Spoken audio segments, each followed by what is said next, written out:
Hello friends, स्वागत है आपका डिजिटल तैयारी चैनल पे। मैं श्रेयांश कोठारी लेके आया हूं दोस्तों आप सभी के लिए आपकी फेवरेट बुक एसपी बख्शी की ऑब्जेक्टिव जनरल इंग्लिश, उसका कंप्लीट सोल्यूशन। दोस्तों कंप्लीट सोल्यूशन हम लोग करेंगे। सीधा लिए चलता हूं दोस्तों क्वेश्चन के ऊपर।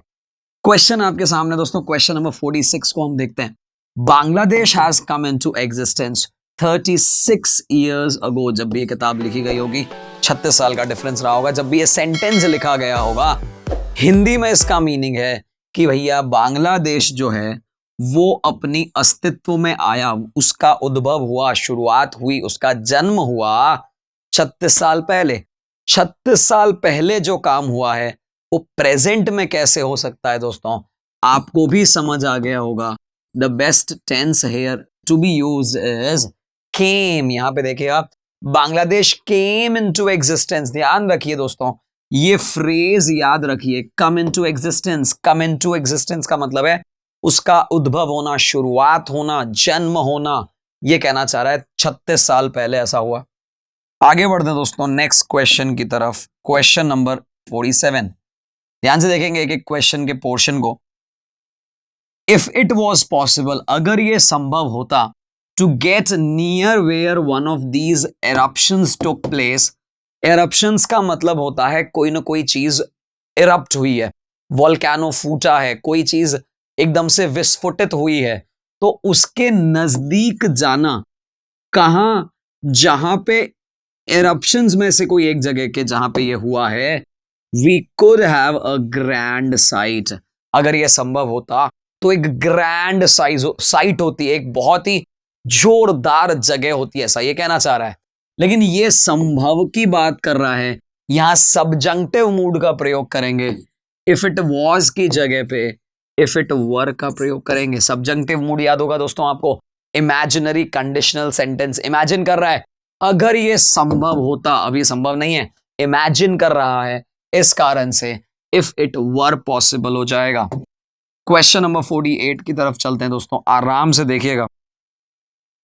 Bye the time plane had arrived. अब मुझे बताइए, प्लेन अराइव हुआ था, नहीं हुआ, हैड हटा दें आप।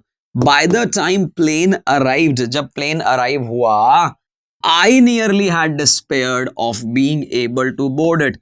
मैं बहुत डिस्पेयर्ड हो गया था, मतलब मैं चल भी नहीं पा रहा था, मैं बोर्ड करने में बड़ा ही डिस्पेयर हो गया था। तो यहां पे हैड हट जाएगा अराइव्ड के साथ। क्वेश्चन नंबर 49 को ध्यान से देखिए दोस्तों। नीदर योर अर्नेस्ट प्लीडिंग्स, न तो ये अर्नेस्ट प्लीडिंग्स तुम्हारी, प्लीडिंग्स का मतलब होता है याचिकाएं, जो आप याचिका कर रहे हो, किसी से बहुत ही दया की, भीख की मांग कर रहे हो। नॉर योर प्रोफ्यूज, प्रोफ्यूज यानी बहुत सारे, टीयर्स यानी आंसू, न तो तुम्हारी याचिकाएं न ही तुम्हारे आंसू। हैव मेड मी, हैव किसके लिए आया जरा समझिएगा, दो चीजें हैं इसलिए हैव नहीं आया है। नाइदर और नॉर के केस में नाइदर वाले पोर्शन को छोड़ दें, नॉर के बाद है टीयर्स, टीयर्स बहुवचन है, हैव बिल्कुल सही है। न तो तुम्हारी याचिकाएं, मिन्नतें, न ही तुम्हारे बहुत सारे मोटे मोटे आंसू। Have made me to change my decision, उन्होंने मुझे अपने डिसीजन, अपने निर्णय को बदलने में नहीं कर पाई, मतलब मुझे संभव ही नहीं हो पाए, सफल नहीं हो पाए। एक्टिव टेंस के अंदर मेड का प्रयोग जब भी आप करते हैं तो आप इसके बाद जो वर्ब लगाएंगे वो बेयर इन्फिनेटिव, डायरेक्ट इन्फिनेटिव, बिना टू के वर्ब की फर्स्ट फॉर्म लगानी है। वापस सुनिए, मेड का प्रयोग अगर एक्टिव टेंस में है, आप देखिएगा हैड, हैव मेड, एक्टिव है बिल्कुल। एक्टिव टेंस में मेड मी चेंज किसी प्रकार का टू नहीं लगाते हैं। पैसिव में अगर होता तो टू जरूर लगता। ये बात हम बहुत सारी बार इस चैप्टर के मध्य कर चुके हैं, और जब हमने चैप्टर इन्फिनेटिव पढ़ा था तब भी हमने किया था। क्वेश्चन नंबर 50 देखिए बहुत आराम से। The gentleman together with his wife and his children, यहां यूज लिया गया है टुगेदर विथ। टुगेदर विथ का नियम कहता है आप सब्जेक्ट टुगेदर विथ से पहले लाए करता है, यानी हमें इससे कोई मतलब नहीं कि उसकी वाइफ है, एंड है, चिल्ड्रन है, उससे कोई मतलब नहीं है। मेरे सेंटेंस का सब्जेक्ट जेंटलमैन है। कैसे है? सेंटेंस बोलता हूं, राम अपने सभी दोस्तों के साथ गया। गया कौन? राम। राम के सभी दोस्त राम के सभी दोस्त राम के साथ गए। राम के दोस्त। तो आपको यह देखना है बाद में कौन है उससे मुझे कोई मतलब नहीं है, मेरा सब्जेक्ट जेंटलमैन है। और अगर ये जेंटलमैन है तो फिर वर की जगह क्या हो जाएगा? Was drowned. ड्राउंड का मतलब है डूब गए, वो पानी में डूब गए। क्वेश्चन नंबर 51 देखिए। समटाइम्स, कभी कभी, मिनिस्टर्स ऐसे बिहेव करते हैं as if they are minister for all time. They are ministers for all time, वो हमेशा के लिए। लेकिन एज इफ आ गया है, यहां सब्जंक्टिव मूड आएगा, यहां पे दे आर की जगह दे वर मिनिस्टर्स फॉर ऑल टाइम हो जाएगा, क्योंकि यहां सब्जंक्टिव मूड है, ऐसा बिहेव कर रहे हैं। एक्चुअली में वैसा नहीं है। आपको याद होगा मैंने जब ये चैप्टर पढ़ाया था तब मैंने बताया था कि ऐसा नहीं है, फिर भी उसके जैसा बिहेव करने के लिए इमेजिनरी कंडीशनल है, यहां पे वर आ जाएगा। क्वेश्चन नंबर 52 ध्यान से देखेंगे हम। Entering the crowded store. Crowded यानी भीड़ भाड़ वाला, भरा हुआ। क्राउडेड स्टोर एंटर करते हुए आई सॉ, मैंने देखा, two vaguely familiar faces. Vaguely यानी अजीब से, लेकिन फैमिलियर यानी देखते हुए, जाने पहचाने से। फैमिलियर एडजेक्टिव है और एडजेक्टिव का एडवर्ब बनाया है वेगली, बिल्कुल सही है, कोई गलती ही नहीं है इस सेंटेंस में, नो एरर है। स्टोर में एंटर करते हुए मैंने देखा दो अजीब से फैमिलियर फेसेस, जो परिचित चेहरे हैं उनको। The director knowing of my interest, मेरे इंटरेस्ट को जानते हुए, नोइंग ऑफ यानी मेरे जानते हुए, इन द लिंग्विस्टिक्स लैंग्वेजेस के अंदर, आज भी मुझे पूछा that I would like to attend the national seminar, क्या मैं नेशनल सेमिनार अटेंड करूंगा, ऐसा प्रश्न पूछा। यहां यह प्रश्न पूछा, आज का प्रयोग किया। आपको याद होगा दोस्तों, डायरेक्ट इनडायरेक्ट करते वक्त आज के साथ दैट नहीं लगाते हैं, इफ लगाते हैं अगर यह प्रश्न होता है। प्रश्न है आगे वाला पोर्शन, कंप्लीट सेंटेंस एक सेंटेंस है, अब दैट कंजंक्शन नहीं बनेगा, इफ कंजंक्शन बनेगा। अगर इन डायरेक्ट को इनडायरेक्ट में जब भी आप कन्वर्ट करते हो, आज आएगा तो इफ का प्रयोग करेंगे। क्वेश्चन नंबर 34 देखिए जरा, 54 देखिए एक बार। Hardly had I, hardly had I आता है, बिल्कुल सही है। हार्डली से सेंटेंस शुरू हुआ है, रिवर्सल यानी इन्वर्जन लगेगा। इन्वर्जन लगेगा इसका मतलब क्या है?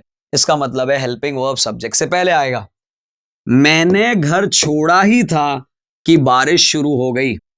आपको याद है दोस्तों, नो सूनर के साथ THAN लगाना है, नो अदर के साथ भी THAN लगाना है, नो सूनर और नो अदर के साथ। हार्डली या स्केर्सली के साथ क्या लगेगा? व्हेन लगेगा, यानी यहां पे WHEN का प्रयोग किया जाएगा। Hardly had I left the house when it's began to rain, जब बारिश शुरू हो गई। Turning to the right, right में मुड़ते हुए, the town hall at once catches your eye, तुम्हारी आंखों को एकदम टाउन हॉल नजर आता है, करते हुए नहीं, जब तुम ऐसा करते हो। टर्निंग की जगह क्या आ जाएगा? व्हेन यू, यहां आ जाएगा when you turn to the right, जब तुम टर्न करते हो। टाउन हॉल एकदम से तुम्हारी आंखों को कैच करता है, मतलब तुम्हें नजर आता है, बिल्कुल ऐसा कहना चाह रहा है दोस्तों। आगे बढ़ते हैं दोस्तों, क्वेश्चन नंबर 56 को देखिएगा, ध्यान से देखिएगा।